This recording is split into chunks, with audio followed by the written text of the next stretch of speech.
Hello everyone, you're humbly welcome back to my channel. This is your girl Rufina Tankia, and in this video I want to share with you all how we get millet grains here in Navrongo. So right in front of me is the millet. This particular one is the red millet. So I'll be taking you through the process on how we get the millet in the individual grains, how we get it in grains. So let me take you around. Unfortunately, we are in the dry season and we have already harvested the millet. But let me just take you around. This is the farmland in which we grow the millet. So all this area, this is where we grow the millet. So what you are seeing is the millet. What should I call this? The stem or the stick from the millet. So after harvesting the millet, we usually use this as firewood here in Navrongo. So that is it. You see, my mother has beautifully packed this down, so we use it as firewood. Yes. So in the rainy season, the whole place we use it for millet. Millet is one of the crops that we grow mostly in Navrongo. So we have three types of millet. The red one that looks quite like sorghum, but is different from sorghum. Then we have the pearl millet. The pearl millet, there are two types of them. So here in Navrongo we call the red millet minsung. The pearl millet we have the mimpona and the chara. So the mimpona is what usually they use for cocoa, the Hausa cocoa. Cocoa is porridge, which is usually taken as breakfast here in Ghana. So I'll be taking you through the process.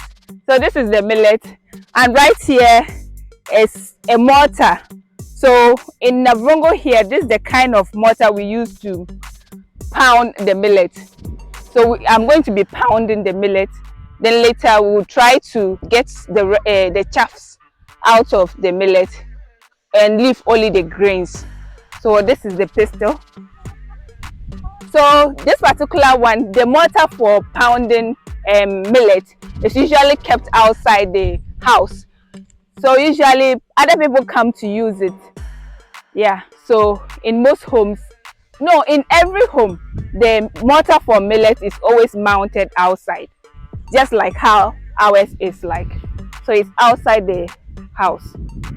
Yeah, so please stay tuned whilst I take you through the process.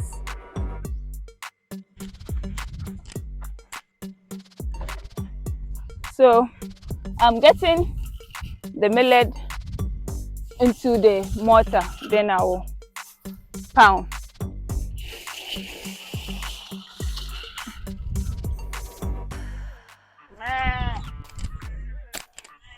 So this requires a lot of strength.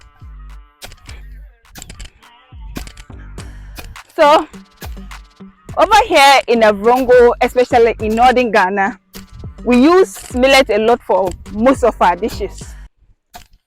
TZ number one, and zonkom, a very nutritious and delicious beverage that is widely enjoyed all over Ghana. And also other countries like Nigeria also have zonkom. I think they call it differently in Nigeria. So zonkom, which we call foroforo in Navrongo, is a beverage that is made from millet with some spices like ginger, cloves, and others. We use millet for TZ enough, but recently I found out that you can use millet to make banku as well. So my family and I have tried the millet banku, and it was very nice. Of late, that is what we take a lot these days. So the millet banku is just about you getting the millet in a dough form. So you soak the millet just like how you do with the corn dough for banku. But for the millet, you don't soak it for too long. You just soak it for a day. You soak the millet for a day, and then you take it to the grinding mill and get it into powdered form. And then later, when you bring it home, you ferment it. You ferment the dough. Then get your cassava and just stir it like how you do with the corn dough banku. If you haven't tried the millet banku yet, please do so. Try it out, it's very nice. And we all know that millet is loaded. Millet is loaded with, the fowls are disturbing. Millet generally is loaded with a lot of nutritional benefits, from fiber and other vitamins. So let's try and consume a lot of millet, if not for anything, for the nutritional benefits.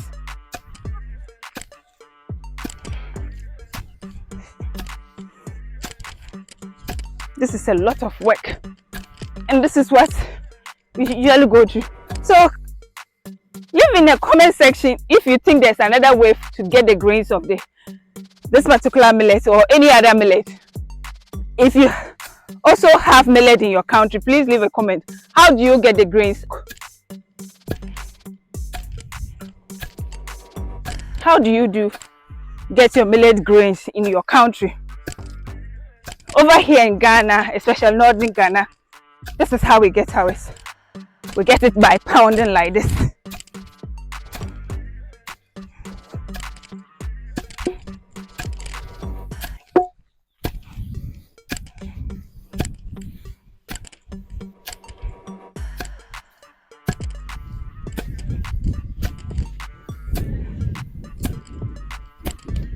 That's the stuff.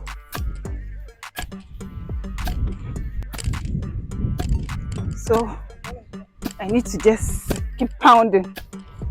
I need to just keep pounding until I get all the grains out. So these are chaff. These are chaff. You have to do and get the grains out and take all these things out.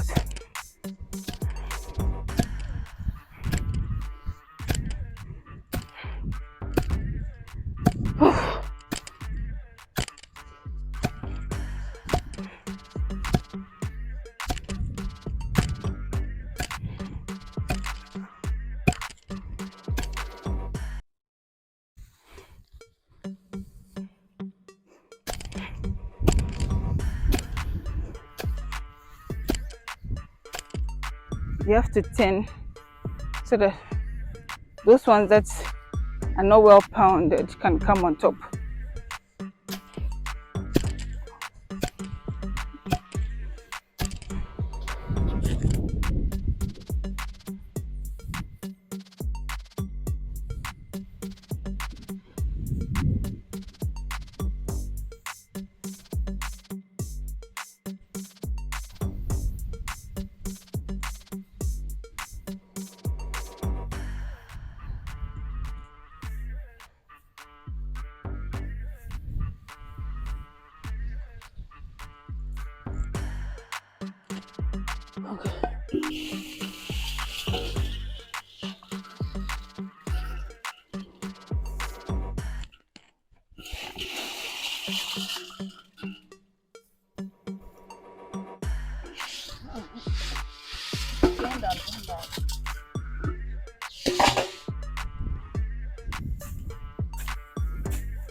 Millet has a lot of nutritional benefits such as carbohydrates, proteins, calcium, fiber, and others.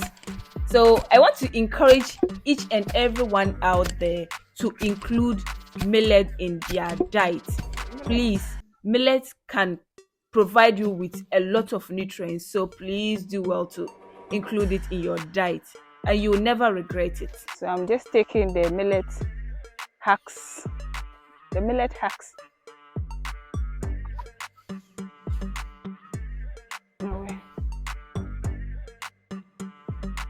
Oh, as you can see, we're almost there. These are the grains. We're almost there. So I'll pound a little. At this stage, I just need to be gentle so that I don't end up crushing the millet. You have to be gentle.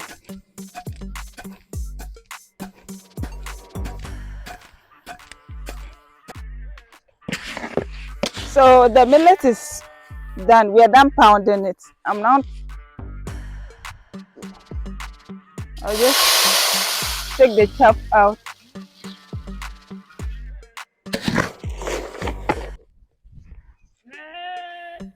So this process, you need wind.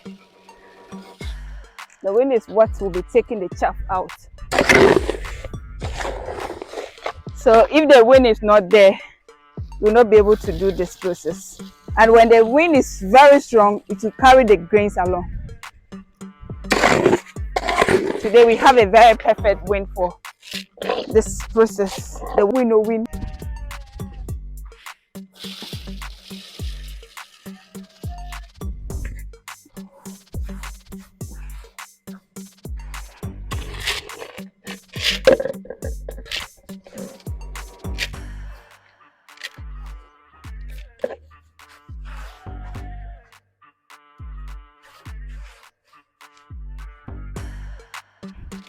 After this, I have to wash all my clothes. All dusty.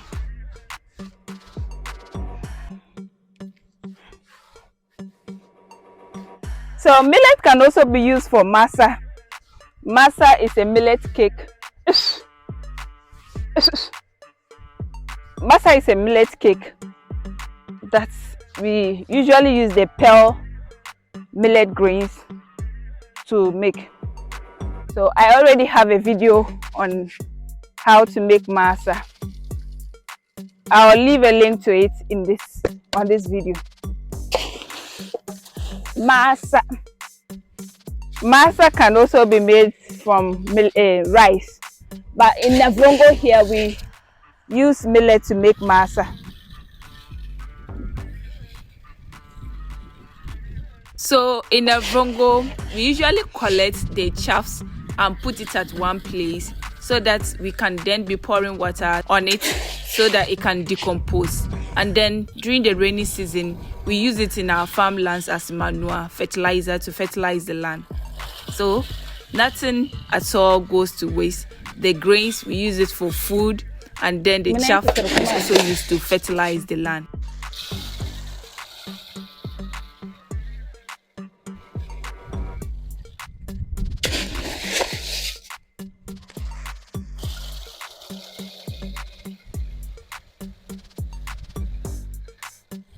So this is the last process.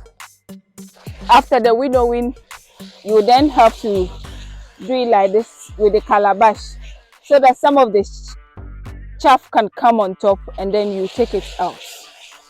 So you just go in like this. So as you can see, the black ones are the chaff. Those ones were not well pounded. So we'll just take it. So this part is what we'll give to our fowls. We'll be feeding the fowls in the house with this. So you continue again. Then scoop the top. Put it aside. We won't be able to get everything, all the chaff out of the millet. So when we are washing it, when we add water to it, the chaff will come on top, and then you scoop that part out, and then you have your fine grains. So we are done. This is what we are left with, the grains. We have about 90-something% of the chaff out, so we are done. We are done pounding our millets. Now we have our millet in grains. We've taken everything from the millet husks. So once you're done pounding, this is what we use to cover it, so that dust and other things doesn't get inside the the mortar. And also during the rainy season, water will not be able to enter the mortar. So that is it. And then when you are done the pestle, you just put it on it like this for the next person to also come and use. So basically that is that. Please subscribe to my channel, like the video, and leave your comments. I'll see you all in my next video. Bye bye.